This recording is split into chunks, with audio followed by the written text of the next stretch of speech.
Donc ton questionnement exact, c'est quoi? Mon questionnement, ça va être rapide. Oui, Il y aura 2 questions à l'ordre du jour oui, et plus si affinité. oui, Donc aujourd'hui, on est le 6 novembre 2019. Je fais, dans le cadre du Master FDE, un entretien avec une de nos collègues qui s'appelle Valérie Simon, et qui a pour fonction professeur des écoles en CPCE1 et dans quel endroit géographique sur la planète. à Montpellier, au centre-ville, sur l'école Jules Verne. Voilà, ceci étant dit, je vais poser la première question, qui est, puisque j'aime bien savoir dans quel cadre j'évolue, d'où tu viens et où tu vas. D'où tu viens et où je vais. Alors, d'où je viens. Donc qui je suis quoi?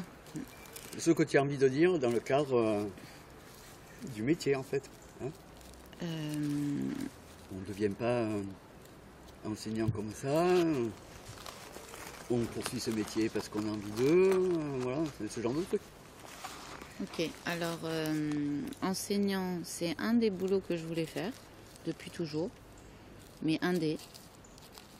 J'ai pas eu un super contact avec l'école quand j'étais petite, c'est-à-dire que j'étais plutôt douée comme élève, mais j'ai toujours trouvé les enseignants pas très bienveillants avec tout le monde, pas très intéressants, pas très attentifs aux personnes.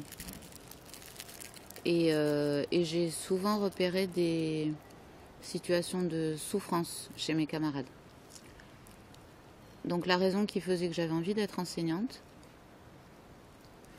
et d'ailleurs c'est ce que je dis encore souvent aux enfants, parce que en général quand je me présente le premier jour, je leur explique pourquoi j'aime ce métier, c'est que j'aime rencontrer des personnes, faire des choses avec elles, et que je trouve que c'est une bonne définition du travail d'enseignant. Je rencontre tous les ans plein de personnes avec lesquelles je tisse des tas de choses et qui m'apprennent beaucoup et auxquelles j'essaie d'apprendre.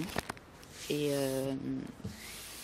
voilà, donc c'est pas mon attitude du coup maintenant en tant qu'enseignante, c'est pas seulement de transmettre, certainement pas, c'est qu'on grandisse tous. Et en l'occurrence, les savoirs, pour moi, ne sont qu'un outil et n'ont jamais été une fin en soi. Et ça, vraiment, quand j'étais petite, c'était déjà la vision que j'en avais. Et actuellement, c'est de plus en plus la vision que j'en ai. Où je vais, sans doute au fait que actuellement, je me retrouve un peu dans l'impossibilité d'exercer ce métier comme je le souhaiterais. C'est-à-dire que c'est très difficile, je trouve, de bien accompagner ces personnes que j'accueille. Et de continuer du coup d'être moi, parce que dans l'impossibilité de les accueillir, je me sens amputée d'une partie de mon projet. Et les pressions que je ressens m'obligent à manquer de la bienveillance que j'aimerais avoir. Et je le vis très mal.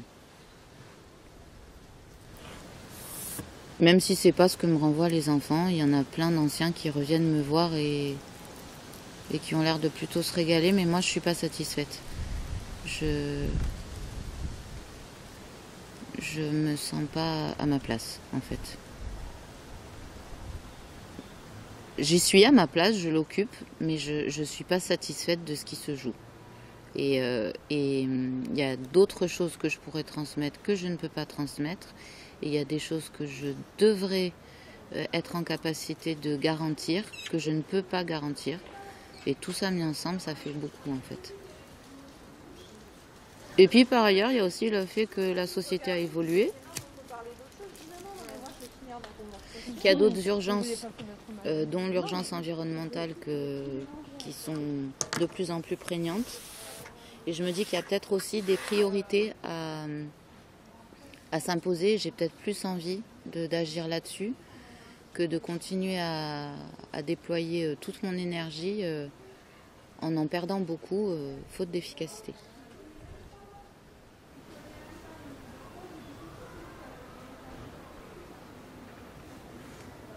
Voilà en gros ce que je répondrai sur ta première question. La deuxième, elle va concerner, parce qu'en fait, on a fixé comme critère qu'on avait un temps très limité aujourd'hui. Donc, tu as évoqué le fait que la société évolue. Dans la société qui évolue, les contraintes qui lui sont associées, il y a une perception, on pourrait dire, nouvelle du handicap. Derrière cette perception nouvelle du handicap, il y a un métier qui existait, qui s'appelait AVS. Il y a un métier en devenir qui s'appelle AESH. Est-ce que tu as été amené à les côtoyer? Quelle est la part du handicap dans la perception des tout-petits? Étant un devenir de la société, donc voilà, quel est le ressenti, quel est le vécu, voilà. Alors, donc en tant que professeur des écoles, pendant très très longtemps, j'ai eu les CP. Puis j'ai passé 5 ans au CM1, puis je suis de retour en CP CE1. Avant ça, j'ai travaillé dans le privé ou dans une école où il y avait la spécificité d'accueillir beaucoup d'enfants handicapés. Et à ce moment-là, j'intervenais plutôt avec les petits, des enfants plutôt de maternelle ou des très grands, ados, mais qui tous se retrouvaient en rupture de prise en charge, si ce n'était dans cette école privée. Donc,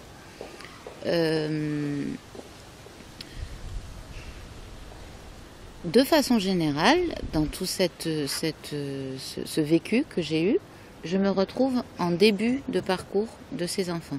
Donc soit j'ai eu en CP des enfants qui avaient un diagnostic clair posé depuis longtemps, parce qu'il y avait par exemple un handicap moteur et un handicap mental qu'on ne pouvait pas louper, quoi. Et dans ce cas, c'était des enfants qui pouvaient déjà être suivis en maternelle et qui avaient tout un suivi mis en place à l'extérieur de l'école et qui pouvaient déjà bénéficier d'AVS. Dans ce cas, les AVS arrivaient avec l'enfant, l'enfant arrivait avec une notif et ils étaient pris en charge dès le début de l'année. Soit, et c'est très souvent le cas et c'est encore le cas maintenant, c'est l'année du CP que se mettent en place toute la grosse machine de la MDPH, etc. et qu'on obtient éventuellement en cours d'année une notification. Et puis, il y a tous les cas où on ne va pas vraiment avoir de notification et de diagnostic, mais on va avoir une rustine, parce qu'on est en début de course. Et cette rustine, ça va prendre la forme d'une AVS qui va intervenir pour nous aider à prendre en charge un gamin qui est a priori inintégrable dans l'école. Ça, c'était du temps des AVS, ce que je dis. Après, je parlerai des AVSH. Donc, du temps des AVS, alors il y a plusieurs aspects. Le recrutement n'a pas été très heureux sur les premières années. C'est-à-dire que je me suis retrouvée avec des gens dans ma classe qui n'avaient pas de projet personnel, qui pouvaient avoir une bienveillance personnelle, et c'est là-dessus finalement qu'on s'est appuyé, qui n'avaient aucune connaissance du handicap. Il se trouve que les gamins en question, très peu de gens avaient une vision claire de leurs besoins, de leur... je te dis, il y avait rarement un vrai diagnostic qui était posé. Donc on avait très peu de billes. Donc en fait, on tous, moi en premier lieu et la VS aussi, on faisait notre cuisine, quoi. Mais avec des gens qui très souvent, toutes les premières années, se positionner très peu. Donc, ils y allaient de leur bienveillance et de leur personnalité, parce que finalement, c'est les seuls ingrédients dont on dispose, mais ils s'autorisaient très peu. Donc, ça m'obligeait, moi, à être très directive sur des choses qui, pour moi, intuitivement, vont très mal avec le directif. Parce que je ne peux pas commander à quelqu'un un positionnement personnel. Et du coup, ça m'a mise souvent en porte-à-faux et je sentais les gens pas forcément très à l'aise non plus. Après, au fil de l'année, on a fait notre cuisine, on a appris à fonctionner ensemble, avec le gamin aussi, avec la famille, avec... Mais c'est pas forcément des expériences très constructives que j'ai eues sur les toutes premières années. Ensuite, j'ai eu des perles. C'est-à-dire des gens qui avaient envie d'être là, qui étaient dans une recherche de compréhension du fonctionnement particulier de l'enfant qui nous était confié, et on était vraiment partenaires. C'est-à-dire que l'AVS est tout le temps au contact du gamin, il peut voir des choses, enfin en tout cas plus souvent que l'enseignant, en duel. Il peut voir des choses que l'enseignant ne peut pas voir. Elles avaient vraiment en l'occurrence c'était à chaque fois des femmes à ce moment-là, elles avaient vraiment des choses à me proposer, à observer, sur mon positionnement, sur leur positionnement. Elles avaient des demandes, et on ajustait les outils que moi je proposais. Par contre, j'ai jamais demandé, je sais qu'il y a des AVS qui le font, mais moi j'ai jamais demandé aux AVS de pondre les outils avec lesquels travailler avec l'enfant. C'est toujours moi qui ai proposé, et elles me disaient si à leur sens c'était adapté ou pas. Et je réajustais en fonction de leurs remarques. À ce moment-là, j'avais des classes qui étaient encore à peu près gérables. Donc, les AVS qui intervenaient, elles intervenaient vraiment sur l'enfant sur lequel elles devaient intervenir. Et en général, c'était des temps longs. C'était quasiment du plein temps. Et du coup, ça permettait ce travail au long cours. Alors, il arrivait que ces personnes, elles interviennent aussi auprès d'autres enfants, mais c'était vraiment à la marge. Et puis, il y a... alors, avant le passage aux AESH, on a commencé à se retrouver, donc les dernières années, là, on a commencé à se retrouver avec des situations sur... alors là, je parle plus de ma classe, je parle de l'école. Des situations qui ne correspondaient à aucune notification, mais qui étaient reconnues par l'inspection comme étant des situations difficilement gérables. Et donc on s'est retrouvé avec des enseignants référents qui nous accordaient des aides sans notification.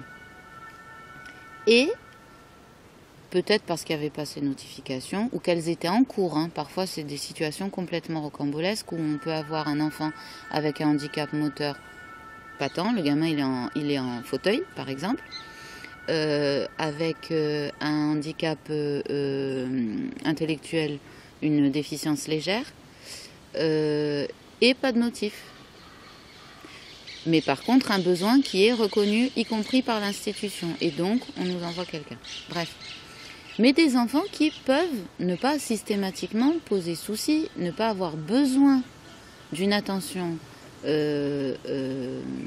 en situation duel toute la journée. Et donc, des AVS qui se retrouvaient à être employés avec d'autres enfants pour lesquels il n'y avait même pas de projet de notification en cours et qui intervenaient en fait comme des ATSEM en fait en primaire. Donc c'était l'aide de la maîtresse auprès de tous les enfants qui pouvaient en avoir besoin. Alors des enfants au départ qui pouvaient en avoir besoin dans leur situation, en situation d'apprentissage, c'est-à-dire c'était des enfants qui avaient besoin d'un coup de pouce sur les consignes, qui avaient besoin de quelqu'un à côté pour s'entraîner à lire, qui avaient besoin, voilà. Finalement, donc, ces AVS se sont retrouvés à être là en renfort des enseignants sur des situations qui n'étaient notifiées par personne et qui n'étaient pas forcément connues de l'institution scolaire. Et puis, au milieu de tout ça, avec des effectifs qui n'en finissent plus de grimper, on s'est retrouvé aussi avec des enfants sans notif, mais là parce qu'il y a refus des parents de monter les dossiers, mais qui sont totalement explosifs et qui, eux, ne posent pas seulement des problèmes d'apprentissage, mais des problèmes de comportement. Comportements qui peuvent vraiment mettre à mal les équilibres des classes et de l'école. Et là, eh ben c'est les AVS qui se sont retrouvés à monter au créneau aussi, à se prendre des coups et à gérer des situations difficiles, jusqu'à ce qu'on obtienne des notifications pour ces enfants, mais sur des temps très partiels, alors que c'est des enfants qui mettent à mal tout le monde à plein temps. Et voilà. Avec en plus le fait que maintenant tout le monde est notifié, mais qu'on n'a pas les heures de présence d'AVS auxquelles on a droit. Donc ça, c'est pour cette année, on est passé aux AESH et on nous dit que donc l'AESH est mutualisable. Et puisqu'il est mutualisable, démerdez-vous avec les heures. Donc vous avez moins du nombre d'heures, moins de la moitié du nombre d'heures qui vous est totalisé sur l'école, mais c'est pas grave, mutualisé.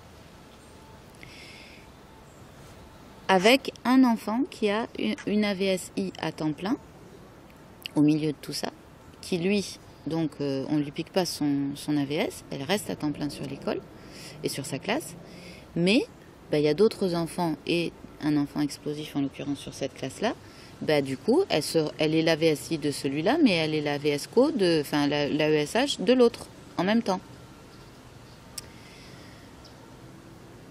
Il y a aussi la question qui est récurrente, c'est est-ce qu'on peut avoir plusieurs AVS sur une même classe? On nous répond qu'officiellement non, mais nous on a des besoins réels qu'on aurait besoin en fait qu'il y ait plusieurs personnes sur une classe. Moi, dans mon cas particulier, je me retrouve avec une enfant qui a une notification d'AESH, pas d'heure, et l'enseignante référente qui a chiffré à la louche 13 heures. Mais dans les faits, du fait de l'absence d'AVS sur notre école, je me suis retrouvée sur toute la première période avec, au total, 18 heures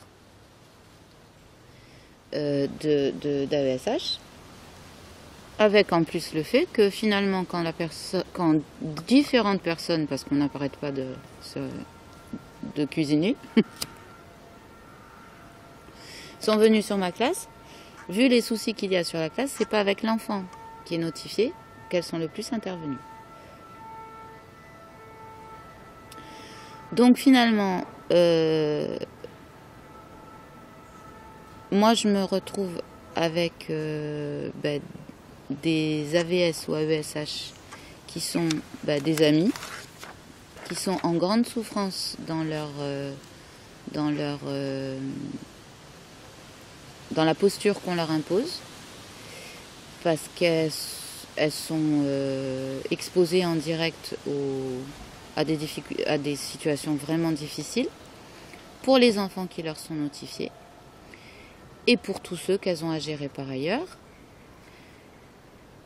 avec l'impossibilité de dialoguer autant qu'il le faudrait, comme je pouvais le faire par le passé où on avait le temps parce qu'on avait suffisamment de bras, où on se répartit la tâche, où on réfléchit vraiment sur qui fait quoi, comment, quand il se passe telle chose, qui se positionne, de quelle façon, Là, on n'a plus le temps, on est juste le nez dans le guidon et on ne gère que l'urgence, et on la gère mal. Les enfants qui sont notifiés n'ont pas le suivi qu'ils devraient avoir. Et les enfants qui sont en inclusion nous mettent tous vraiment en difficulté. eux sont en difficulté, ils sont en souffrance plus. Les autres enfants le sont parce qu'ils sont obligés de se suradapter à des situations ingérables.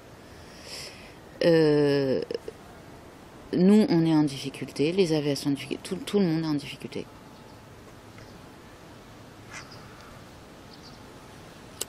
Donc, si moi je vois une modification du métier à l'échelle de notre expérience à nous, qui n'est pas forcément représentative, hein, mais moi je vois de plus en plus les AVS qui virent à Tsem.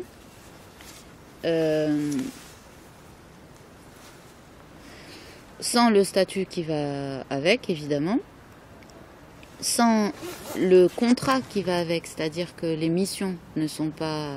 Quand on leur demande d'être là pour intervenir, pour nous aider sur la classe, pour que ce soit juste gérable, ben, on n'a pas le temps de dire c'est telle chose que je te demande de gérer, et c'est de telle façon que je te demande de te positionner.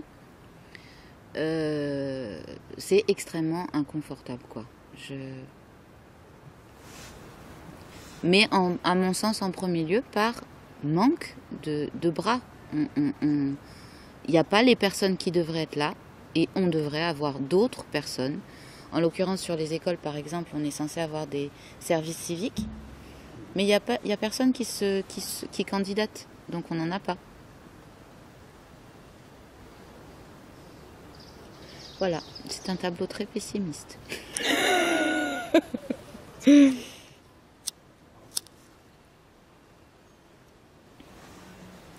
Après, qu'est-ce que je pourrais te dire d'autre? Que celles avec qui ça colle, elles ont une histoire, en fait, personnelle, qui fait qu'elles ont des raisons de se sentir en empathie avec les enfants, en premier lieu, avec une équipe, en second lieu, qu'elles sont très, malgré mon tableau absolument apocalyptique, là,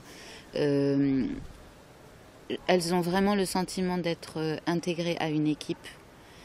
C'est-à-dire que malgré tout, et malgré, je suis sans doute trop perfectionniste, mais on leur demande régulièrement leur ressenti. On essaie enfin, on les met pas plus mal que ce qu'on est nous, mais on est nous aussi très mal. Et c'est pas les punching balls qu'on désigne à notre place dans l'école, quoi. C'est clairement pas ça que je veux dire. Hein. Mais elles ont le sentiment d'être des punching balls. Nous aussi, mais c'est le sentiment qu'elles ont. Et y compris au sens propre du terme, parce qu'il y en a qui se sont pris des sacrés coups. Par des enfants.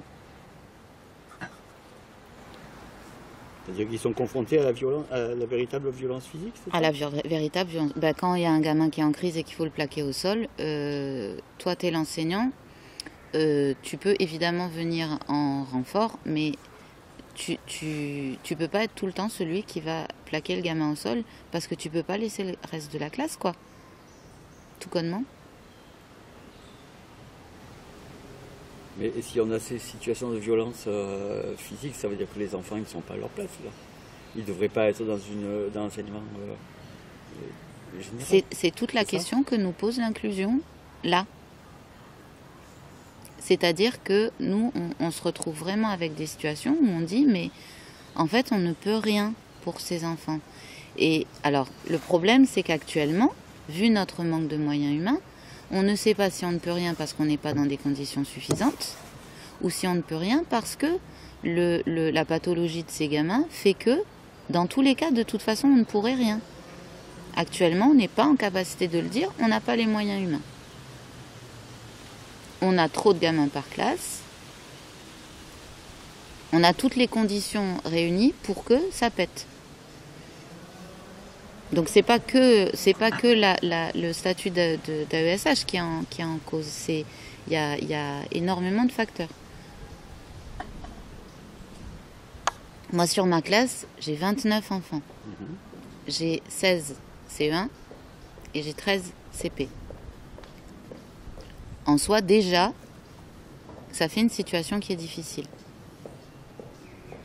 Sur 29 gamins, j'en ai signalé 25 au RAZ. Pardon, 25. J'en ai signalé 15 au Rasel. Il y a eu des observations dans ma classe. Personne ne met en doute que les 15 gamins ont des raisons d'être signalés.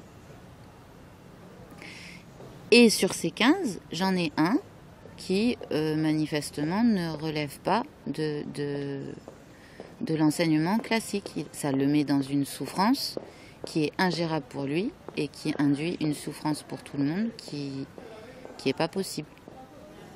Il se trouve qu'on a des rapports assez compliqués avec la maternelle et que, même s'il y a des suivis extérieurs qui étaient déjà mis en place pour cet enfant pendant la maternelle, par exemple, il n'y a pas eu de demande de notification à la MDPH, que ce soit AVS ou autre.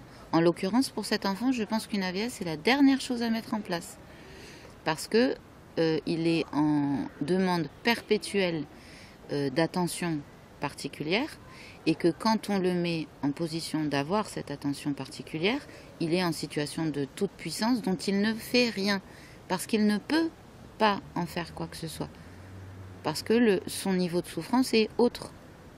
C'est un enfant qui relève de l'ITEP, c'est pas un enfant qui a besoin d'une AVS.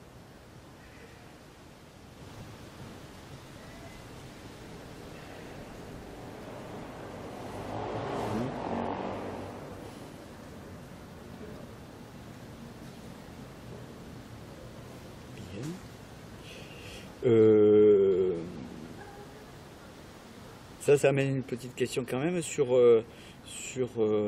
hormis la bienveillance, le regard apaisé qu'apportaient les AVS apparemment dans la structure, si on prend que la classe, hein, bon, on va rester sur celle-là, mais quel est leur niveau de qualification, de compétence eu égard à ce que vous avez dispensé? Alors chacune a eu un trajet extrêmement différent. Et en l'occurrence, il ne s'agit pas de... Alors aucune d'entre elles n'a eu une formation dans le social ou dans l'éducatif ou dans... Elles ont par contre des trajets de vie qui ont fait qu'elles ont vécu chacune à leur façon des choses difficiles, qu'elles ont su surmonter et qui leur ont donné envie d'aider d'autres personnes à surmonter des difficultés. En gros, moi, c'est ce que je vois de commun dans les parcours des personnes avec lesquelles ça a vraiment fonctionné. Après, les personnes avec lesquelles ça n'a pas fonctionné, hommes et femmes, c'était justement des personnes qui étaient en positionnement de totale étrangeté face aux questions que posaient ces gamins et qui n'arrivaient pas à en sortir. En gros, leur seule réponse c'était « mais ce gamin, il a rien à foutre là ». Sauf que, il est là, on en fait quoi? Et là, tu es forcé d'aller... Et enseignant, pareil, c'est pas notre formation qui nous permet de nous positionner. C'est notre personne, c'est notre vécu, qu'est-ce qu'on peut aller puiser en nous qui peut nous permettre de nous mettre à la place du gamin et d'essayer de lui proposer des pistes qui vont le faire surmonter les difficultés qu'il a. Après, il y a des situations, en fait, c'est juste insurmontable dans les conditions dans lesquelles on est, quoi. Moi, ce gamin dont je parle, juste être dans une classe avec tant d'enfants, enfermé dans un local avec tout ce monde autour, c'est juste intenable. Juste ça. Tout ce temps-là passé les uns sur les autres, et c'est une cocotte minute, il explose. Donc c'est même pas que ça monte au fur et à mesure de la journée, c'est des vagues. Ça monte, il explose, hop, ça redescend. Et ça monte, et c'est 50 fois par jour. Et il peut pas faire autrement, c'est clair. Et ça, il me le dit à longueur de journée, hein. Et il a raison. Il peut pas. Mais les autres font avec. Lui, il fait avec. Tout le monde fait avec. Et c'est une violence juste intolérable.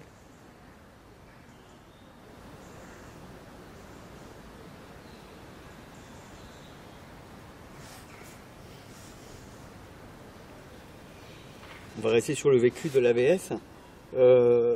On a vu qu'en gros, il y avait 2 catégories d'AVS qui avaient fonctionné dans ces classes 1. Ceux qui ont réussi... des âges totalement différents. Des âges totalement différents, des passés... très divers aussi. Un peu divers, voilà. Et aucune formation particulière eu égard à la fonction. Non. Ni avant, ni pendant. Alors pendant, il y en a qui ont eu un truc sur magistère qui leur a pas apporté des masses de choses. En général, les infos arrivent une fois que la formation a eu lieu.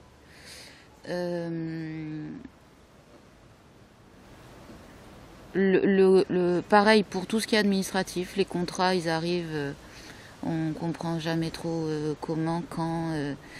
Donc les renouvellements, ça a l'air toujours hypothétique, alors que nous on fait des écrits en disant mais ça fonctionne avec cette personne et on veut la garder et on veut que ça puisse perdurer.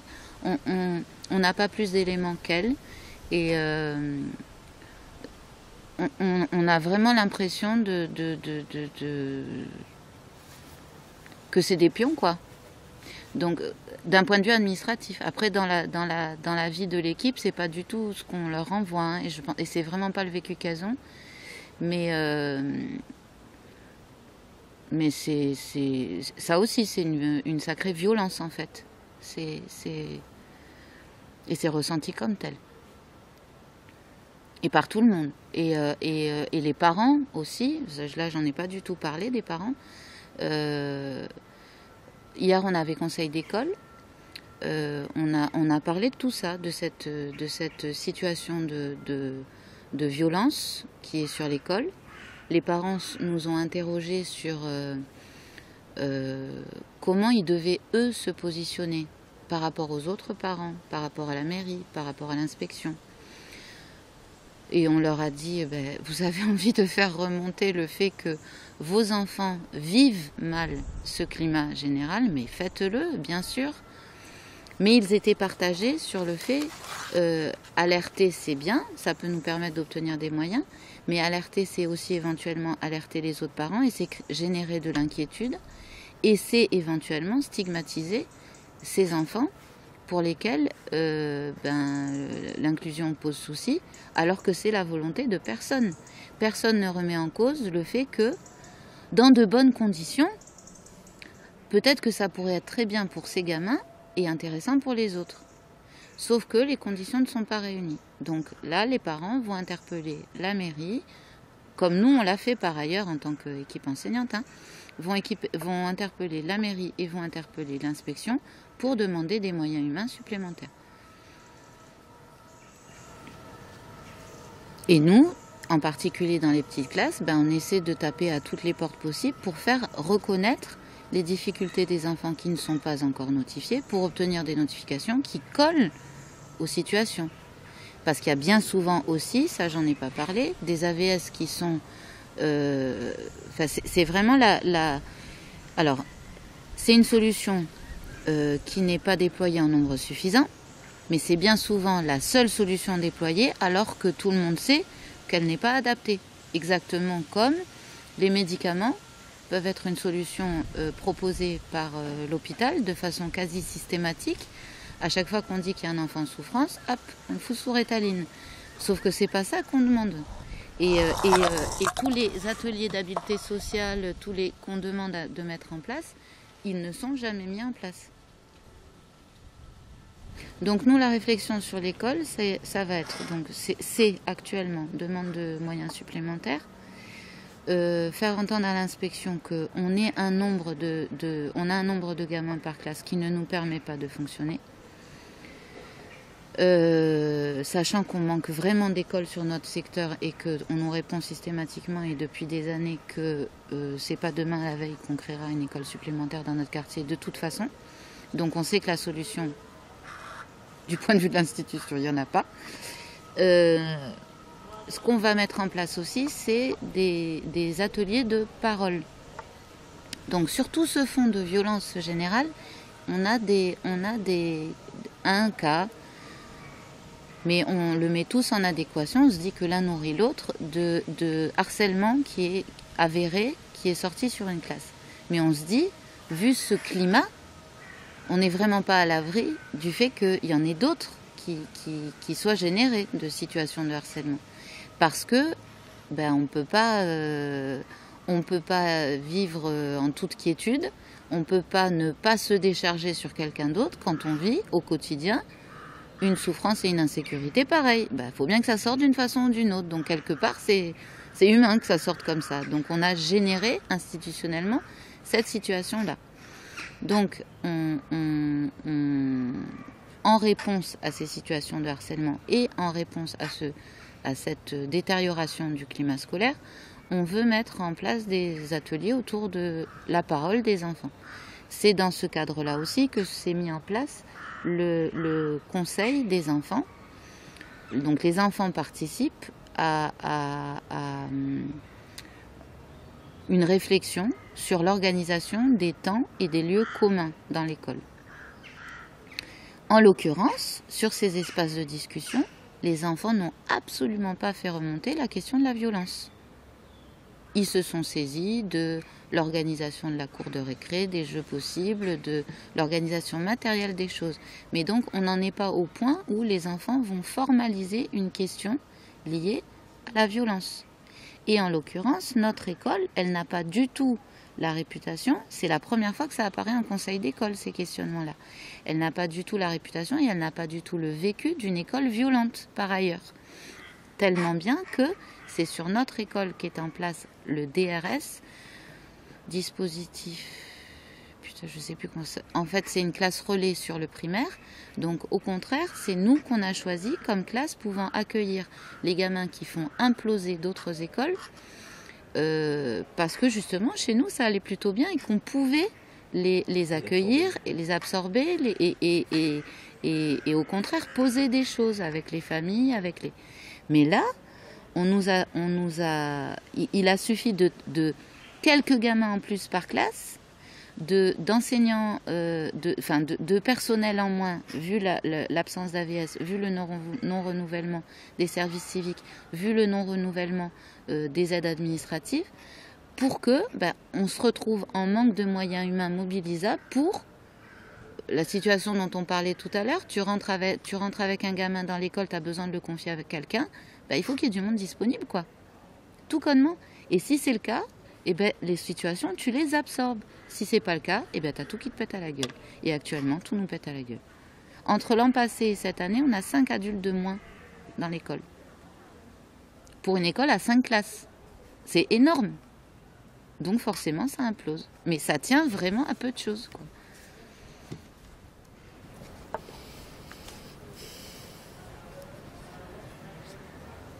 Alors en plus, on a vraiment la chance d'avoir des parents hyper investis, hyper présents, très, pour le coup, extrêmement bienveillants. Ils sont pas en recherche de...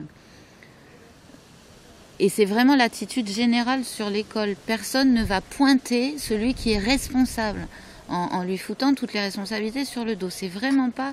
On cherche des choses en commun. Et avec tout ça, on n'y arrive pas. C'est vraiment préoccupant.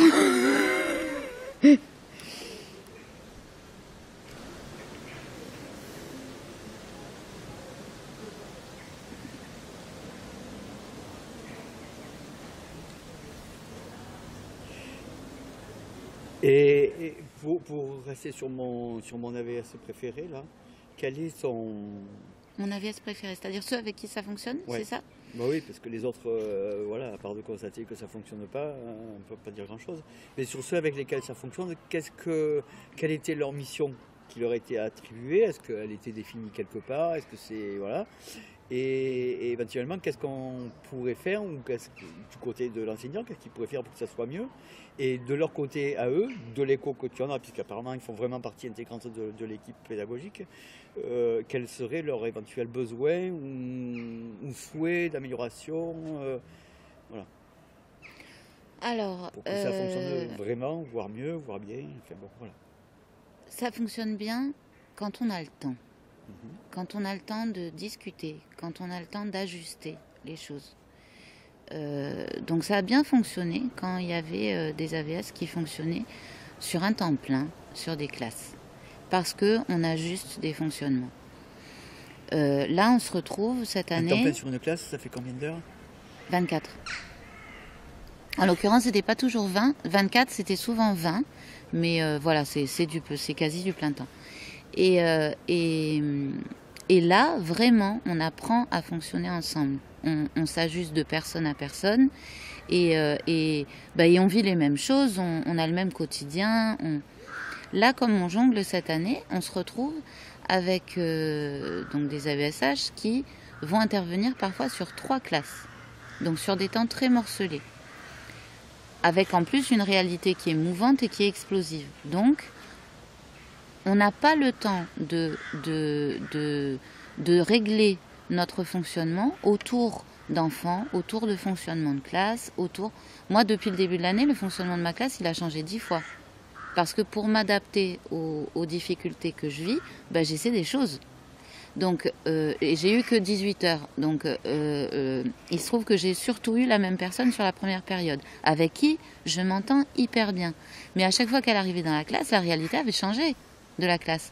Donc, c'est très difficile de se positionner. Et de se positionner de façon constructive. Donc, on manque de temps. Ça, c'est vraiment la base. Après, il y a la volonté de travailler ensemble, de se laisser la place, d'écouter ce que dit l'autre. Moi, en l'occurrence, la jeune fille dont je parle, elle est très, très, très, très jeune. Et moi, j'adore le fait qu'elle s'autorise, et je lui pose très régulièrement des questions, qu'elle s'autorise à me dire « on pourrait essayer ça ».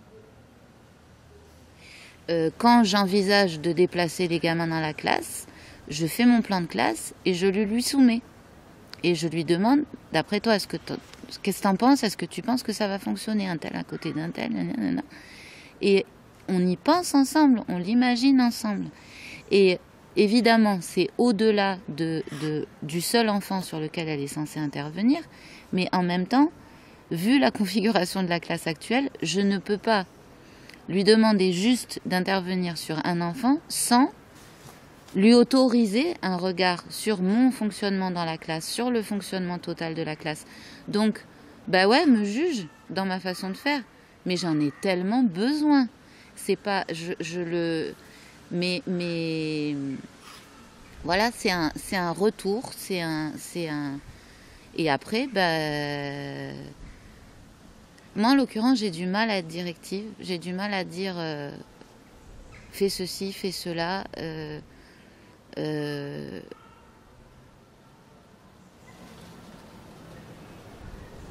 Par contre, je vais dire, là, je t'ai vu faire ça, et moi, j'ai observé que ça avait bien fonctionné. Ou bien, là, cette fois, je pense que ça n'a pas marché, et peut-être qu'on devrait tenter ça. Mais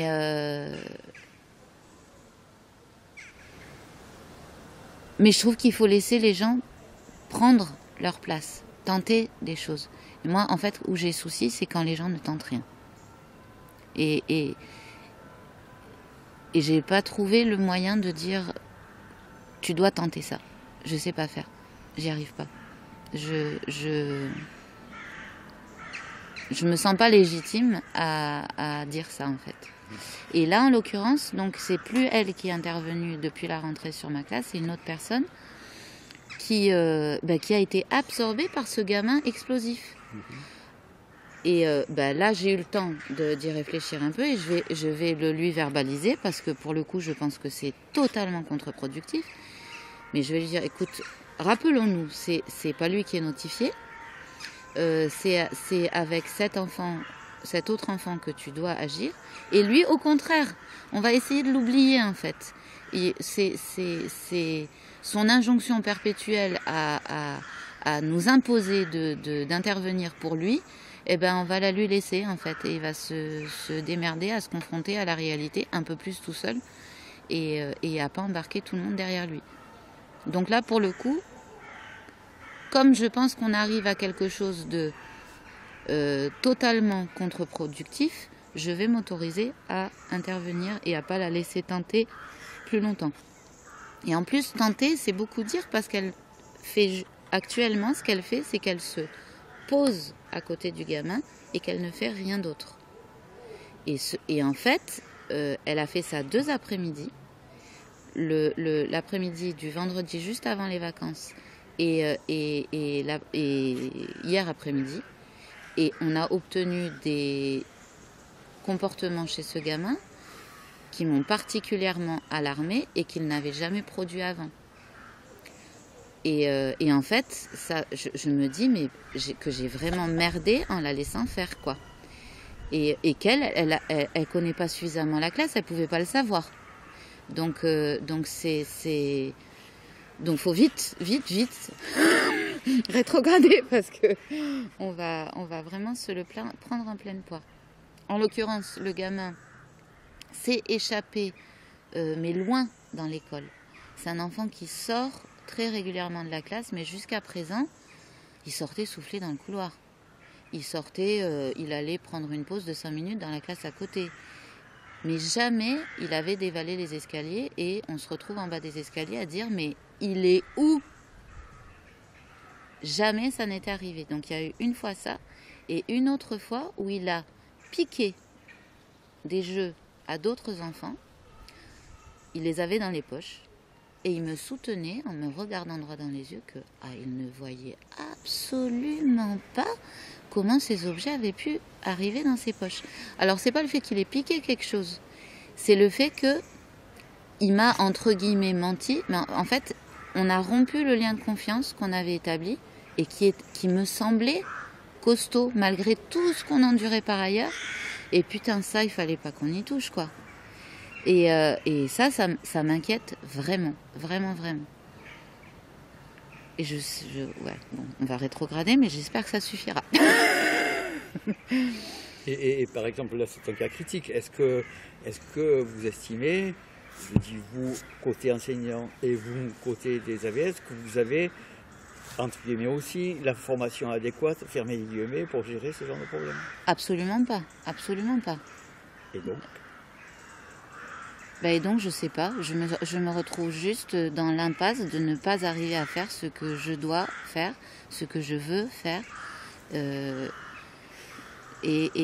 j'ai pas, c'est ce qu'on disait là-haut quand on disait il faut être en capacité de dire top. Moi, je veux bien dire top. Et moi, au-delà de moi dire top, je veux pouvoir dire aux enfants, vous avez le droit de lui dire top. Mais ok, on dit top, mais en attendant, on se le coltine. Et en attendant, il se coltine cette situation qui est juste ingérable pour tout le monde. Donc le top, en fait, on l'a pas.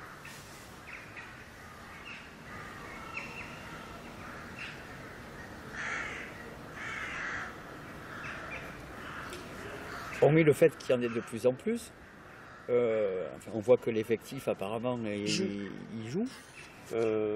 Est-ce qu'avant c'était mieux? Alors avant, c'est intrinsèquement lié au temps ou est-ce que c'est plus lié au nombre ou est-ce que c'est l'association des deux? Si derrière cette expérience-là, ce vécu-là, on s'oriente vers le futur, puisqu'on vient de voir qu'on est passé. Alors indéniablement les effectifs, c'est un facteur aggravant, mais énorme, pour tout le monde. Pour l'attention de l'enseignant qui est extrêmement divisée entre tous, pour la gestion du groupe, parce que moi je veux bien mettre des ateliers en place, des ceci, des cela, des autres choses, pour permettre à ces gamins d'avoir une pression moindre sur eux. Mais c'est drôlement plus compliqué à mettre en place avec 30 gamins qu'avec 22. Hein. Y a le fait tout connement aussi que c'est des enfants qui ont encore plus besoin de faire. Avec eux, on aurait besoin de je sais pas, de pâte à modeler, d'aller se barbouiller dans la terre, et avec 30, c'est vraiment compliqué. Donc on se tire une balle dans le pied de ce point de vue-là. Ensuite, il y a le nombre de gamins en difficulté par classe. Moi, il y a eu une année où j'ai beaucoup souffert. J'avais 26 gamins cette année-là. j'en avais un, j'avais jamais vu une situation de cet ordre, mais ça ressemble beaucoup aux gamins que j'ai cette année. Mais j'en avais 26 et j'avais un niveau unique. Là, ce qui est très compliqué aussi, c'est d'avoir un double niveau à un âge où les enfants, par définition, et je ne peux pas le leur reprocher, ne sont pas autonomes. Donc je suis obligée de jongler avec 2 groupes sur lesquels j'ai forcément du coup des passations de consignes qui sont un peu longues, parce que je vais les laisser pendant un temps assez long pour être sur l'autre groupe le temps de faire quelque chose de conséquent.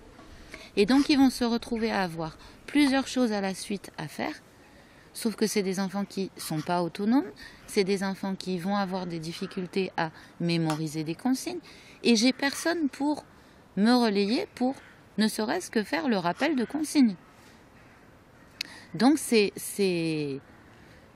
le double niveau plus le nombre, ça complique énormément les choses. Est-ce que c'est lié aux enfants de maintenant par rapport aux enfants d'il y a 15 ans?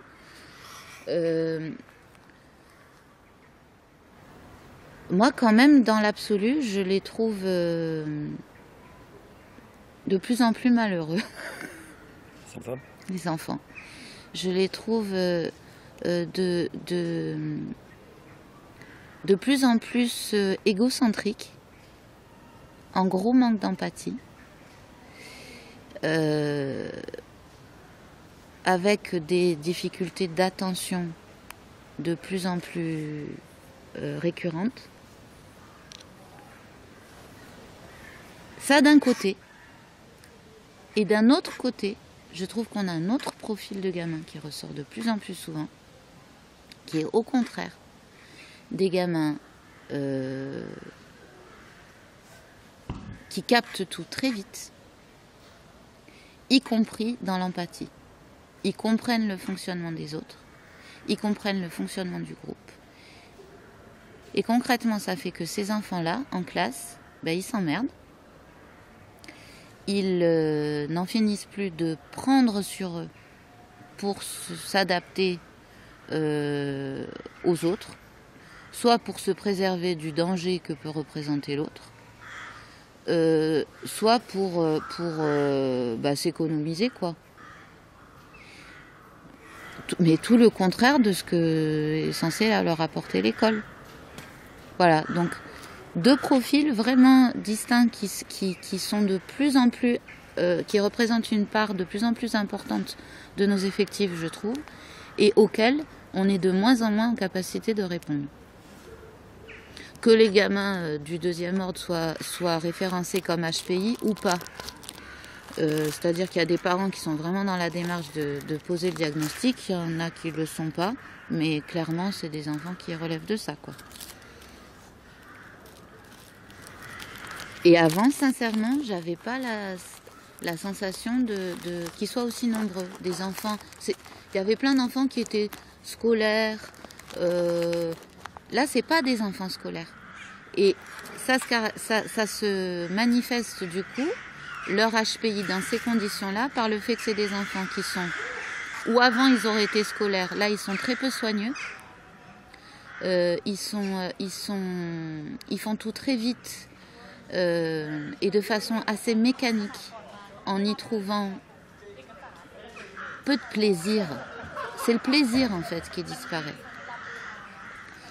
Et moi, en début d'année, il y a une maman qui, devant l'école, on tchatchait avec des parents et elle a renvoyé au cours de la discussion, mais Valérie, elle s'en fout des apprentissages, ce qui l'intéresse c'est le groupe, la gestion du groupe.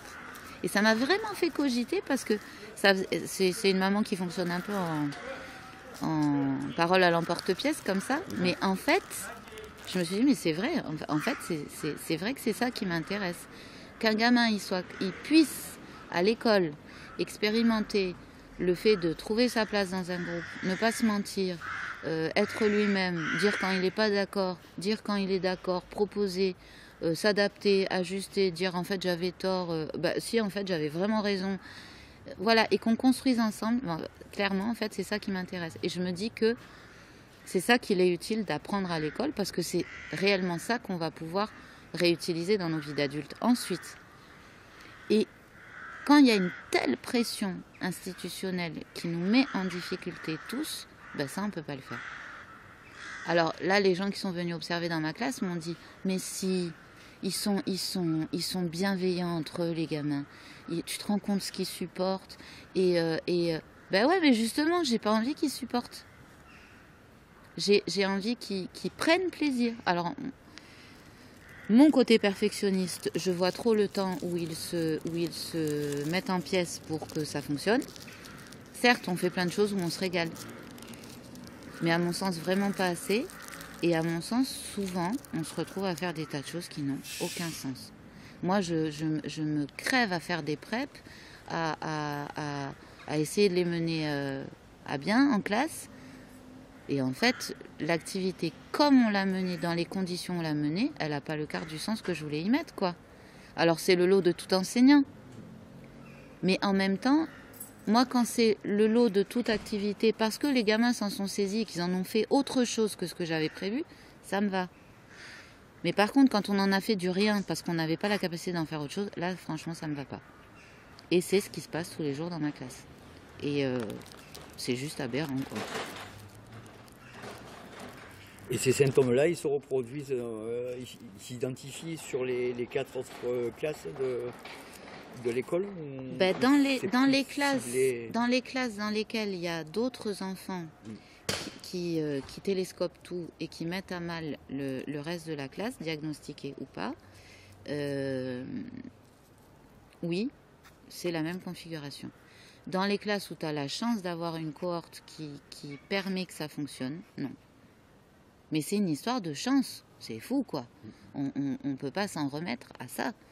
Alors, c'est sûr, il y a toujours eu ça. Tu as des classes plus ou moins faciles. Mais là, on en est à des classes qui te permettent de faire ton boulot et des classes qui t'empêchent de le faire. C'est d'un autre ordre, quoi.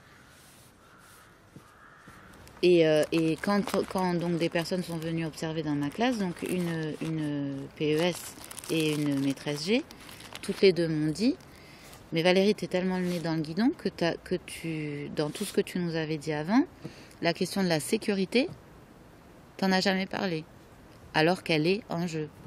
Ton gamin qui sort de la classe comme ça, même si toi tu estimes que, bon ok, jusqu'à présent il n'allait pas plus loin que le couloir, mais en attendant, t'es responsable de lui dans le couloir et tu sais pas ce qui s'y passe.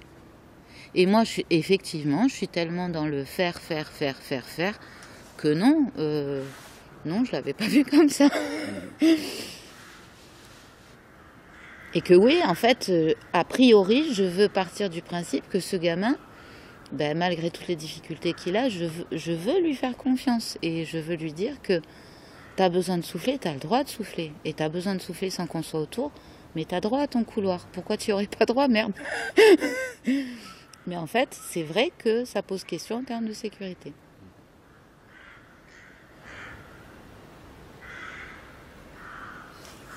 Plusieurs fois, tu as évoqué AVS et mais les AESH.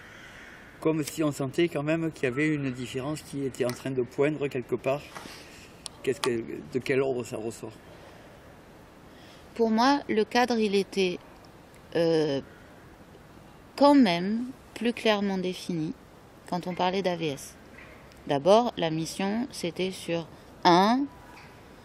2 enfants, éventuellement sur 2 écoles différentes, mais on leur demandait pas d'avoir 10 mains et d'agir sur plusieurs enfants à la fois. C'était quand même réfléchi en amont pour que les temps de présence auprès des enfants en question ne se juxtaposent pas. Maintenant, à eux de se démerder et aux équipes de se démerder pour que ça tourne. Donc c'était déjà très ambigu parce que, comme j'ai dit tout à l'heure, ça nécessitait un réglage entre l'enseignant et l'AVS qui n'était pas couru d'avance, quoi. C'était une affaire de personnes, de bon vouloir des uns et des autres, de positionnement, mais c'était quand même plus clair. Là, vraiment, on a complètement noyé le poisson, quoi. Je pense que ça doit vraiment être compliqué pour elle de s'y retrouver. Avec en plus le fait que, et de ce que j'ai échangé avec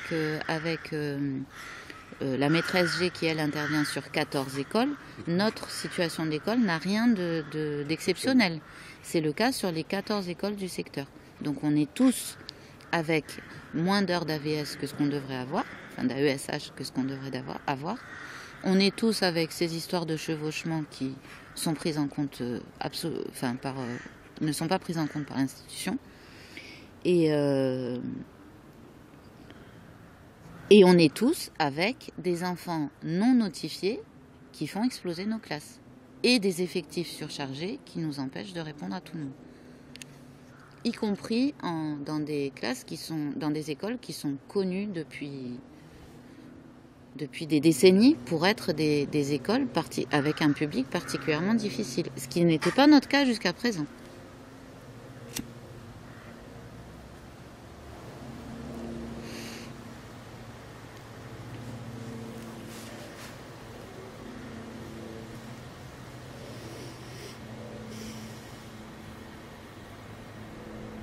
Est-ce que j'ai répondu à ta question là?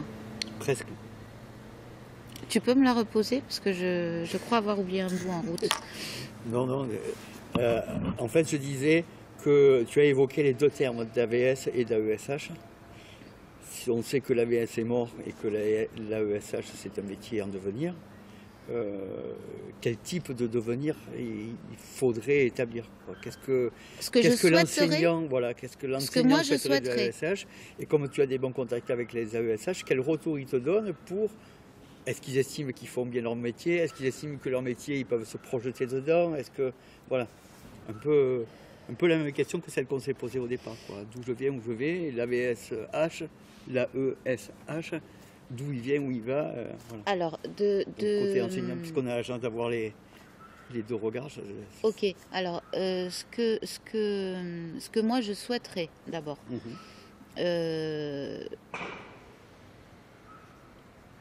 j'aimerais que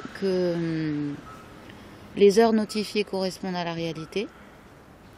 J'aimerais que les notifications et les personnes en présence sur nos écoles permettent que le nombre d'heures soit jouable, et donc que les AESH sachent, quand elles sont sur une classe, qu'elles interviennent pour tel enfant, et ça permettrait d'établir ce contact dont je parlais tout à l'heure, où on peut définir les missions de chacun, enseignant et AESH, et avoir un retour entre les deux pour s'ajuster à l'enfant, quitte à ce que, parce que c'est quelque chose qui, moi, m'est vraiment nécessaire, l'AESH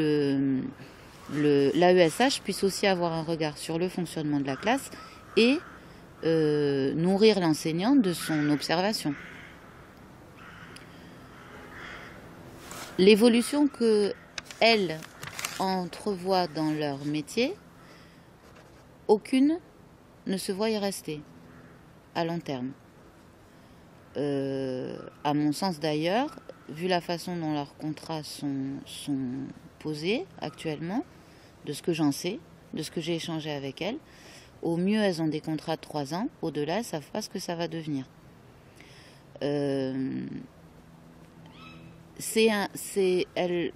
On le ressent toutes comme des étapes dans leur vie, parce que leur passé leur a permis d'être pertinentes dans leur positionnement personnel,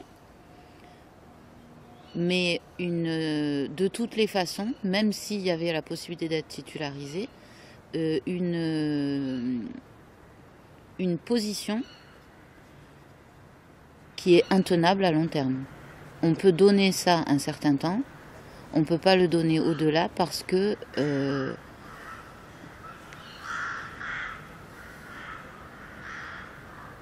alors, est-ce qu'avec un salaire substantiel, ce serait jouable? Il y a ça qui intervient énormément aussi.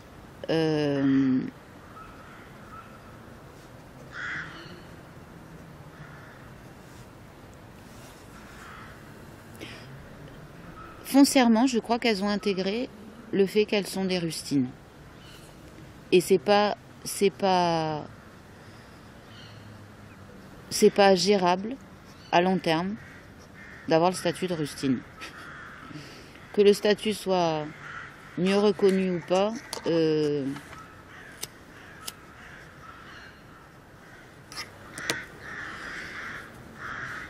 qui nous met nous en difficulté en tant qu'enseignants actuellement, c'est d'être dans une situation de perpétuelle adaptation. Alors c'est normal qu'un enseignant s'adapte, mais là on n'est plus que dans l'adaptation. Précisément, c'est ce qu'on demande aux AVS. C'est pas tenable à long terme de n'être que dans l'adaptation. De ne pas avoir une assise à partir de laquelle se positionner pour avoir une parole entendue, pas parce qu'on est dans une équipe bienveillante qui nous écoute, mais parce que notre statut nous permet, de la place qu'on a, d'être entendu. Et actuellement, c'est définitivement pas le cas, et c'est une affaire de personne qui fait que ça peut l'être, ce qui n'est pas entendable.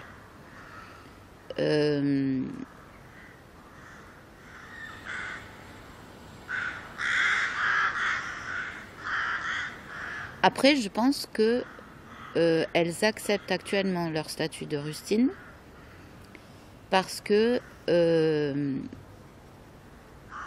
comme on est dans une adaptation malgré tout qui se fait dans le dialogue et dans le travail d'équipe, elles apprennent sur elles-mêmes, sur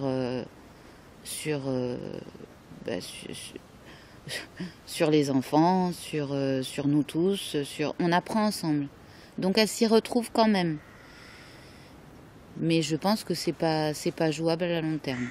C'est pas suffisamment nourrissant. Après, est-ce que j'aurais le souhait qu'elles puissent disposer de cette position? Oui, définitivement. Je pense qu'on a besoin Moi, j'ai besoin de leur regard. J'ai besoin de leur expertise. J'ai besoin d'être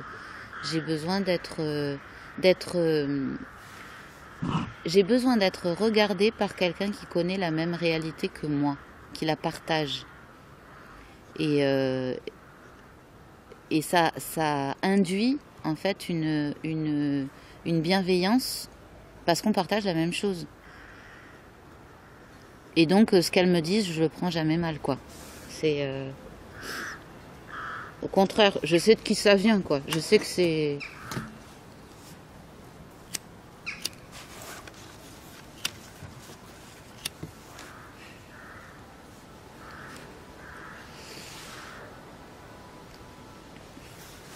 Puisqu'on est dans le devenir, on va boucler là-dessus, mais puisqu'on est dans le devenir de nos AESH, le fait de du nouvel environnement, ça donne accès à un peu plus de formation interne avec la DAFPEN et compagnie. Est-ce que tes collègues Elles m'en ont pas du tout AESH, parlé. est-ce qu'elles t'ont parlé? Non. Absolument pas. Et cette expérience, ce capital expérience qu'elles ont, si elles n'envisagent pas de se projeter à long terme dans la même profession, est-ce qu'elles envisagent de l'utiliser ou que ça soit un plus pour un autre métier et quel type d'environnement derrière? Aucune ne me l'a verbalisé.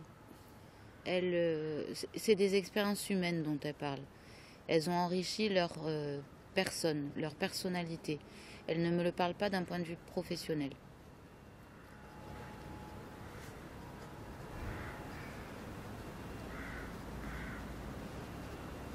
Après, peut-être qu'elles ne disposent pas du recul nécessaire pour se dire qu'elles ont développé des compétences. C'est toujours cette histoire d'être tout le temps le nez dans le guidon, quoi.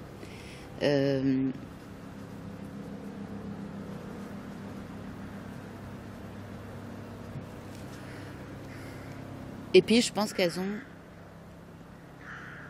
C'est un plus et c'est aussi un moins. Elles ont énormément conscience du fait que le sens qu'elles donnent à leur travail, c'est vraiment lié à la place qu'elles ont dans notre équipe. Et elles savent qu'aussi bien dans une autre école, ça donnerait pas ça. Il y en a une qui s'est battue pour pouvoir rester dans notre... Et on s'est battu pour qu'elle puisse rester. En l'occurrence, vu les conditions, finalement, elle est en congé maladie et c'est pas dit qu'elle revienne. Et ça la met en difficulté, précisément, pas que d'un point de vue personnel, professionnel, mais personnel. Et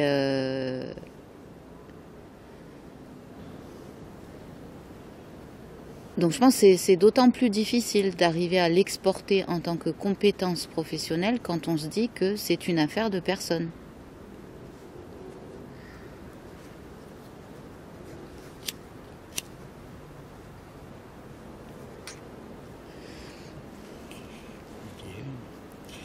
Et alors là, je vais boucler là-dessus.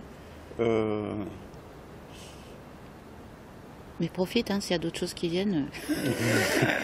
Ouais, mais bon, on a largement dépassé là. Hein. C'est pas grave, on y est. On avait dit une petite demi-heure. Là, on est encore dans l'heure. Mais justement, c'est une réflexion que j'ai voilà, sur l'enseignant qui enseigne. L'enseignant enseigne parce qu'il détient un savoir, il détient des compétences, il détient, voilà, peu importe le niveau. Et a fortiori, pour moi, un enseignant du primaire, parce qu'il est à la source même du devenir de l'enseigné, qui est l'élève. Et l'élève, c'est un futur citoyen qui vivra avec les acquis qu'on lui a donnés. Donc ça me paraît vraiment d'autant plus déterminant. Et quand je vois ce regard de certains enseignants, positif ou pas, mais bon, déjà ceux qui regardent les AVS ou les AESH, et que je vois cette, je veux dire, quelque part on sent ce non-questionnement, quoi. On voit l'utilité, on voit la fonction, certains l'aperçoivent, d'autres la suppléent, mais on n'est pas mis en situation de l'autre. J'entends par là, quand je dis quel est le futur de l'AESH qui travaille avec toi, puisque vous avez des bons contacts, que c'est une équipe, que ci, que là. Bon, derrière, on voit quand même des individus qui ont une destinée à court terme, puisqu'ils estiment que dans les 3 ans, ils sont morts sur la fonction, et qu'eux-mêmes, ils ont acquis des compétences, mais ils ne se posent pas la question de savoir ces compétences-là, qu'est-ce que je vais en faire. D'accord ? Donc, basé sur cette problématique-là, est-ce que l'enseignant a un rôle à jouer là-dedans ? Est-ce qu'il ne perçoit pas qu'il aurait une mission d'enseignement complémentaire ? Je ne dis pas qu'elle existe, mais est-ce qu'elle ne pourrait pas être participative du devenir de ces... Parce que quelque part, ils sont plus direct, je ne la comprends pas ta question. Je sois direct ? Ouais. Tu veux dire, par exemple... Est-ce que vous ne vous sentez pas concerné par le devenir des gens qui travaillent avec vous, quoi ? C'est un peu vache, mais... Si, mais en l'occurrence, justement, comme on en... Alors, je te dis, en l'occurrence, c'est des amis. Et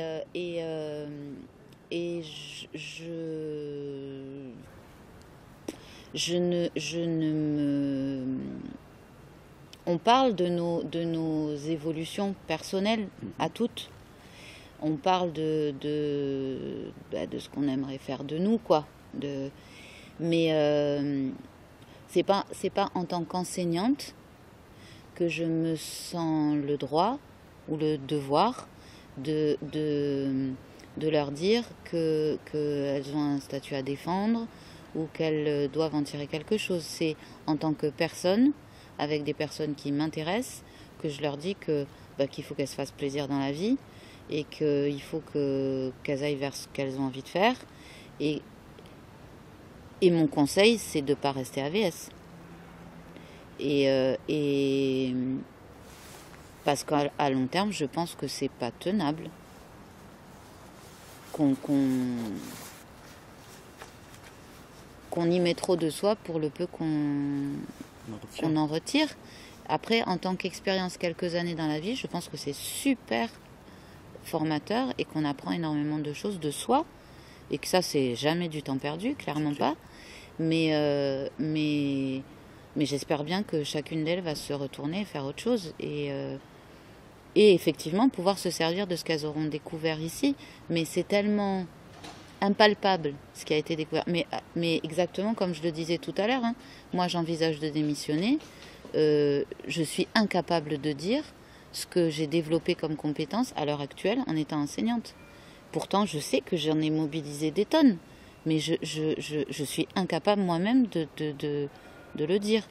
Donc non, je ne me sens pas la capacité de les aider à mettre en avant ce qu'elles ont développé. Je reste quand même sur ça parce que ça me questionne. Sur la phase de conclusion, je dirais. Il y a derrière cette nouvelle terminologie d'AESH, il y a un diplôme national qui vient d'être mis en place de DEAESH. Donc ça on veut dire oui. On peut valider son statut. Oui. D'accord. Et donc ça veut dire que quelque part, on est en train de créer un métier. De transformer un métier, une activité, parce que moi on m'a qualifié d'être actif et de m'estimer heureux d'être actif. Donc voilà. Mais ça me renvoie sur le devenir d'un enseignement quel qu'il soit. Tu vois ce que je veux dire? Si on est enseignant... Et alors ce diplôme, il se passe comment, du coup? C'est un... Moi je le fais à travers la VAE.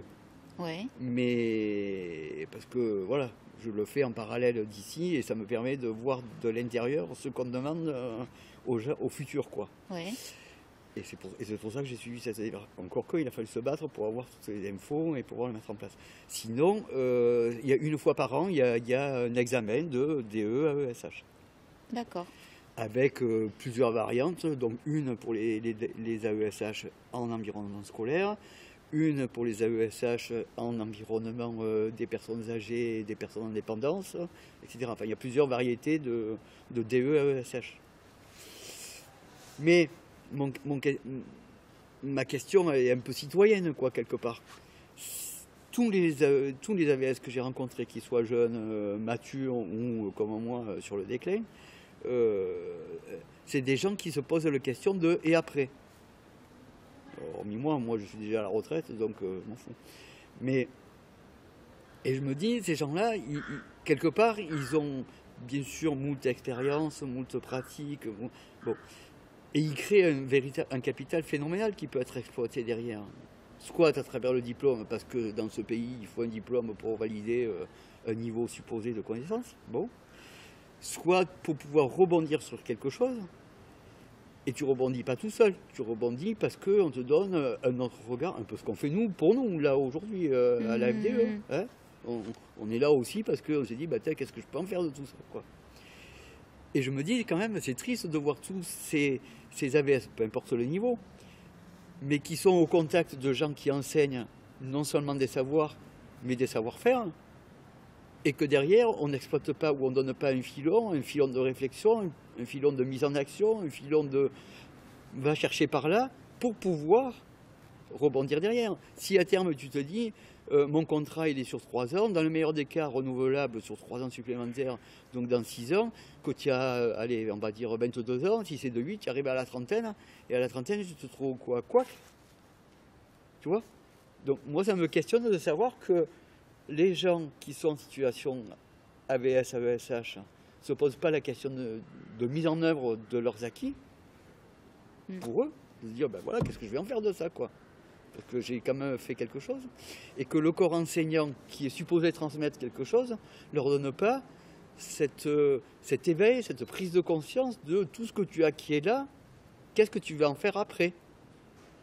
Dans le meilleur des cas, tu passes ton diplôme d'AESH, et tu poursuis le métier, parce que le temps que tout ça se mette en place... Est-ce que c'est le meilleur des cas? Est-ce que ça vaut le coup? Je pense que ça peut développer des vocations quand même. Ouais, mais est-ce que ça vaut le coup de se battre pour obtenir un diplôme dans un domaine qui va te permettre d'avoir un salaire à vie ric-rac? Moi, franchement, j'espère autre chose pour elles toutes, quoi. Oui, mais ça peut être un point de départ. Oui, donc on en revient au fait que c'est un tremplin. Oui, mais si ça devient un tremplin actif, tu vois ce que je veux dire? Ouais, alors ça rejoint ce que je... C'est l'enseignant missionnaire. Ça rejoint ce que je disais tout à l'heure. Quand on discute entre nous, et d'amis à amis, oui, il s'agit de rebondir sur nos expériences, quelles qu'elles soient, et de les utiliser pour aller vers un truc qui nous correspond. Donc cette discussion dans ce domaine-là, on l'a. Mais je pense pas que dans tous les cas, elles aient envie de valider ce statut ad vitam aeternam. C'est pas ce à quoi elles aspirent. Elles...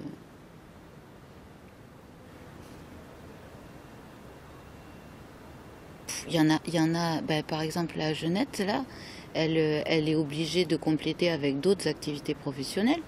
Et qui la nourrissent par ailleurs. Et elle est curieuse de plein de choses, elle se nourrit de plein de trucs, elle sait pas encore, quoi. Et elle le prend vraiment comme une corde à son arc, mais qu'une corde parmi tant d'autres, et qu'elle n'a pas envie de faire vibrer en tant que telle 1 million d'années, quoi. Et je trouve ça bien, je trouve ça lui correspond, en fait. Et c'est un regard. Mais moi, je me pose cette question aussi eu égard de ces effectifs croissants, du nombre de plus en plus nombreux de handicaps détectés, de 10, tout ce que tu veux, qui se déclinent. Moi, je vois dans la troisième dans laquelle on est cette année, dans laquelle je suis cette année, sur 29 élèves, il y en a quand même 11 qui sont sous assistance. Oh putain. Et je discutais avec la prof de maths hier, parce que bon, on traite des problèmes avec mon gamin, etc. Mais elle me disait qu'il y en avait de plus en plus, et qu'ils se sentaient de plus en plus dépourvus. Et que, comme tu le signalais tout à l'heure, il n'y en a pas assez autour de vous, etc. Donc je veux dire que quelque part, on ne va pas pouvoir mettre sur le tapis, sous un registre, moi, une insertion supposée. Sincèrement, si la solution envisagée, c'est de soi-disant offrir un statut, un diplôme, mais avec une aussi faible reconnaissance et une aussi faible marge de manœuvre qu'actuellement, moi je leur dis, mais taillot, quoi. Vous prenez ce que vous pouvez sur cette expérience de quelques années et tirez-vous. Vous n'avez aucune raison de vous institutionnaliser dans cette précarité. Personne ne mérite ça, quoi. Après, si c'est vraiment donner un statut, une position, des revenus, une formation, c'est génial. Et c'est ce dont on a tous besoin. Mais si il s'agit, et j'ai vraiment vu ce que je vois de l'éducation nationale, je pense qu'on s'oriente là-dessus. Ça, non, je leur souhaite pas. Vraiment. C'est vraiment du foutage de gueule pour tout le monde, quoi. Ouais, mais moi je suis très positiviste, donc je me dis, si on sent ce besoin d'intégration de plus en plus de handicaps différents et variés, et que les enseignants, en tant que tels, ils estiment qu'ils n'ont pas la qualification, ni les compétences, ni le temps surtout, à attribuer pour pouvoir le faire. Mais c'est des éducs qu'il nous faut. C'est des éducs qu'il vous faut. Donc c'est pas l'AVS. Ou est-ce que c'est un AVS qu'on va professionnaliser et institutionnaliser. Alors, pour pouvoir faire. Si c'est un AVS qui a des questions que je pose. Si c'est un AVS qui a une formation suffisante pour ne pas être dépourvu et ne pas juste être une rustine qui se suradapte, mais qui donc dispose d'un savoir conséquent, c'est un éduc. D'accord. Et on n'a clairement pas dans l'éducation nationale le fric nécessaire à mobiliser pour ça. Donc je n'y crois pas 2 secondes au fait qu'on accepte de valider les personnes actuellement employées dans leur statut pour le faire évoluer vers un vrai bagage qui s'apparenterait à un bagage d'éduc. Je sais que cet investissement-là, il n'aura pas lieu. Malheureusement, j'y crois pas. On en aurait besoin, mais j'y crois pas. Et donc, je leur dis, pensez à vos gueules, sincèrement. Et donc, à l'inverse, la conclusion de la conclusion, qu'est-ce qui va se passer quand il n'y aura plus de candidats sur ce type de poste? Il y en aura toujours, malheureusement, parce que vu la précarité de notre société, il y en aura toujours. Que basé sur la précarité, donc pas sur les compétences. Si j'ai la bonne surprise de voir que l'éducation nationale est capable de mettre autre chose en œuvre, je serai très agréablement surprise. Et c'est ce qu'il faudrait. Mais d'expérience, j'ai pas cet espoir, quoi. Et du coup, je trouve que ce serait trop injuste pour toutes ces personnes qui s'investissent tant de les cristalliser dans cette posture où ils nous sont indispensables à leurs dépens. Non, je suis pas d'accord. Vraiment, je suis pas d'accord. Et donc on va avoir des classes qui seront de plus en plus saturées d'enfants en difficulté, non gérés. Est-ce que ça va pas faire une force centripète de tout ça? On a déjà ça et c'est déjà pour ça qu'on explose. Ben oui, je vois les questions que tu as posées tout à l'heure. Voilà, c'est... J'ai mis passé, je ne me rappelle plus les glorieuses méthodes, mais je crois que c'était 16, tu m'as dit. Hein, que j'ai signalé 15. Ouais, 15. Ça fait du 50%, ça. Ouais. Sur une école censée ne pas être difficile. Sur une école, c'est en difficulté. Ça va faire boum. Ah mais on est au boom là, on est au boom. On est au boom. Et la situation des parents, puisque vous avez des bons contacts avec les familles? Qu'est-ce que tu entends par situation des parents? Eh ben, est-ce qu'ils réagissent du genre, nous, on a vraiment besoin des AVS, on va écrire à l'académie, on va écrire... Je te dis, c'est ce qu'ils vont faire. Ils rentrent en phase active. Ah mais carrément. Comme ils sont rentrés en phase active, pour qu'on n'ait pas d'effectifs aussi chargés, mais on n'y est pas arrivé. On a obtenu qu'une classe supplémentaire ne soit pas créée sur l'école, dont on savait très bien qu'elle serait à bloc dès la rentrée aussi, et on a une cour minuscule. Donc on disait, mais c'est hors de question que les enfants passent toute leur scolarité quichés les uns sur les autres. Non, c'est des enfants, ils ont le droit de vivre, quoi. Et ça, on a obtenu qu'il n'y ait pas la création d'une classe supplémentaire. Mais du coup, on le paye aussi avec des effectifs qui sont ingérables. Ben, dis donc.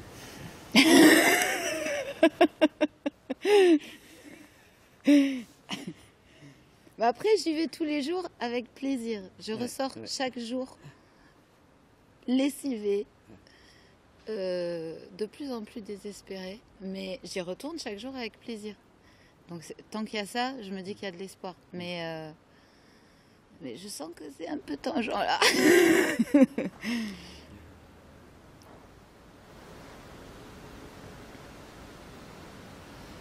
Après, on se raccroche à très peu de choses. Hein. Il suffit qu'il y ait une petite amélioration et puis on se dit, ouais, c'est reparti, on va trouver. Ben déjà, vous avez une bonne équipe, donc c'est déjà pas mal aussi. Ouais. Oui, mais du coup, moi où j'ai très très mal vécu les choses, c'est quand... Alors, je sais que je serais ailleurs, ça pourrait être pire, parce que justement, j'ai quand même des préoccupations communes avec mes collègues, mais en l'occurrence, je me sens beaucoup plus proche des AVS que de certains collègues. On partage la même lecture des situations. On a le même souci de bien-être et la même...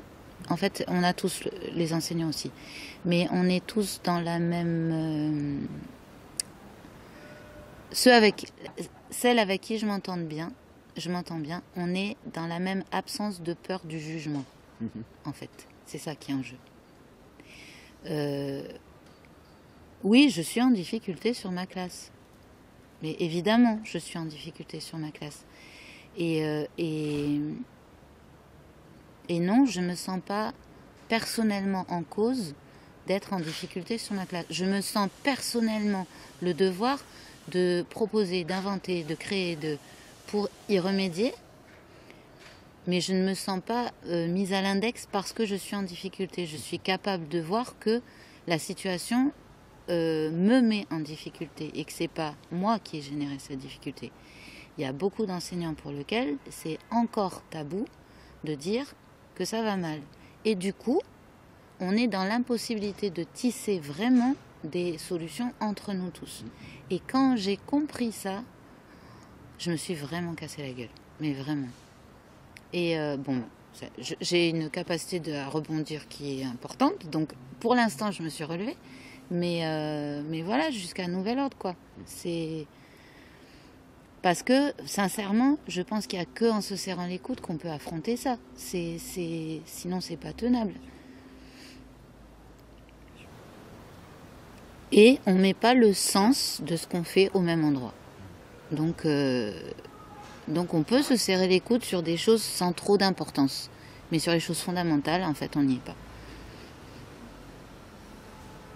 Hormis le partage que vous arrivez à faire avec les AVS. Chacune le fait à sa À sauce. sa façon. Et on va pas... Alors, C'est pas un moi, objectif commun, c'est un objectif partagé. c'est ça.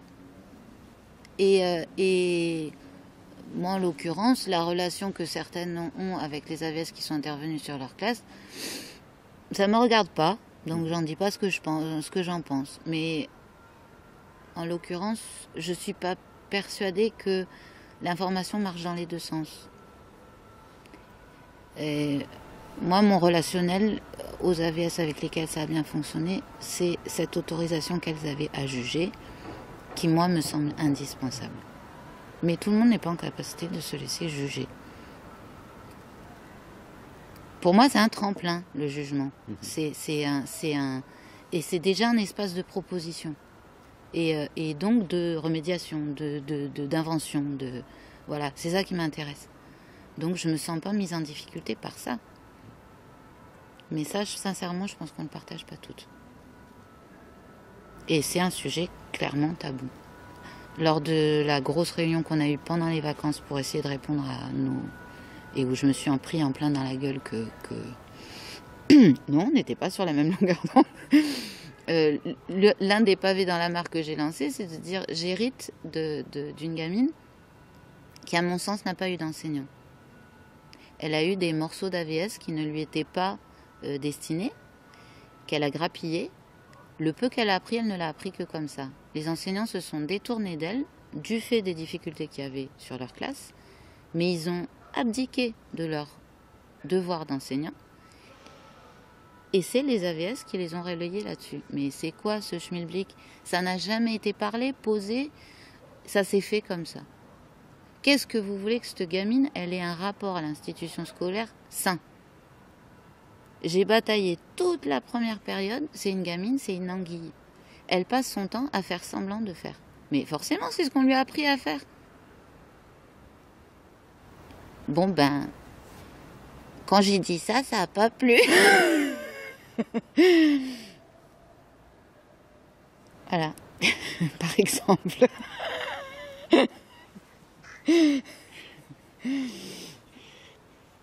Et ça, clairement, quand je dis je ne laisse pas aux AVS même la possibilité d'avoir à prévoir les activités, mais non, c'est pas leur boulot. C'est à moi de faire ça. Par contre, c'est à moi d'entendre quand elles me disent bah désolé, mais ton truc ça fonctionne pas. Hein. T'es carrément à côté de la plaque. Impossible, on n'est pas dans les capacités réelles. Ok, je réadapte. Mais moi, je dois proposer. Et moi, je dois donner à manger à tous mes élèves. C'est pas à l'AVS de nourrir mes élèves. Et pour moi, ça, c'est clair. Mais c'est pas une AVS qui me l'a posé. C'est pas l'institution. C'est mon positionnement personnel. Et ça n'est posé par personne. Y compris en équipe. Y compris en équipe qui fonctionne relativement bien.